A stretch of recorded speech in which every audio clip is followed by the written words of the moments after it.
America first নীতি প্রণয়ন করতে গিয়ে বিশ্বব্যাপী বাড়তি শুল্কের বোঝা চাপিয়েছেন ডোনাল্ড ট্রাম্প, যা চড়া মাশুল গুনতে হচ্ছে গোটা বিশ্বকেই। মার্কিন বাজারে পণ্য প্রবেশে গুনতে হচ্ছে বাড়তি অর্থ। এতে মার্কিন অর্থনীতি সমৃদ্ধ হলেও পণ্যের দাম বেড়ে যাওয়ায় ভোগান্তি পোহাতে হচ্ছে মার্কিন ক্রেতাদের। এই অবস্থায় ট্রাম্পের আরোপিত বাড়তি শুল্ক বৈধ কিনা সেই চ্যালেঞ্জ জানানো হয়েছে সুপ্রিম কোর্টে, যা এখন আনুষ্ঠানিক রায় ঘোষণার অপেক্ষায়। যে রায়ে জানা যাবে কি অপেক্ষা করছে ট্রাম্প ট্যারিফের ভাগ্যে।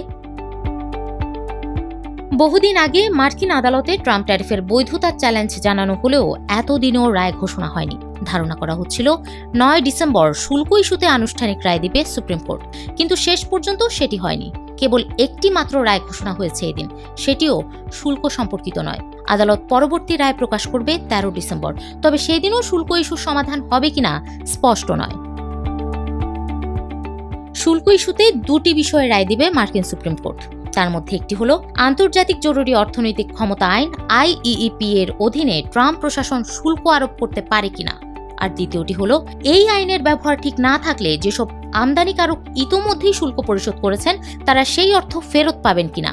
তবে আদালত চাইলে মাঝামাঝি অর্থাৎ IEEPA এর আওতায় ট্রাম্প প্রশাসনের সীমিত ক্ষমতা অনুমোদন করতে পারে। সেক্ষেত্রে সীমিত পরিমাণ অর্থ ফেরতের নির্দেশ দিতে পারে আদালত। তবে হোয়াইট হাউস এই মামলায় হারলেও বিকল্প আইনগত পথ খোলা থাকবে ট্রাম্প প্রশাসনের হাতে। তাই একটি মিশ্র রায়ের আশা করছেন ট্রেজারি সেক্রেটারি স্কট বেসেন্ট। তিনি বলেন, রায় হারলেও আমরা মোট রাজস্বের দিক থেকে প্রায় একই মাত্রায় শুল্ক আদায় চালিয়ে যেতে পারব। কিন্তু আমেরিকান জনগণের জন্য দুঃখজনক হলো প্রেসিডেন্ট মামলায় হারলে জাতীয় নিরাপত্তা কিংবা আলোচনার কৌশল হিসেবে শুল্ক ব্যবহারে গুরুত্ব হারাবে।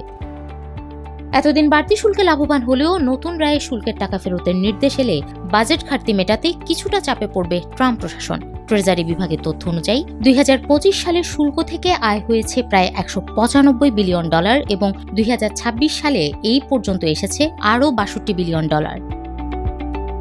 তবে শুল্ক বাতিল হলে লাভ ক্ষতি দুটোই হবে বলে জানিয়েছেন ইন্টারঅ্যাক্টিভ ব্রোকার্সের সিনিয়র অর্থনীতিবিদ হোসে টোরেস।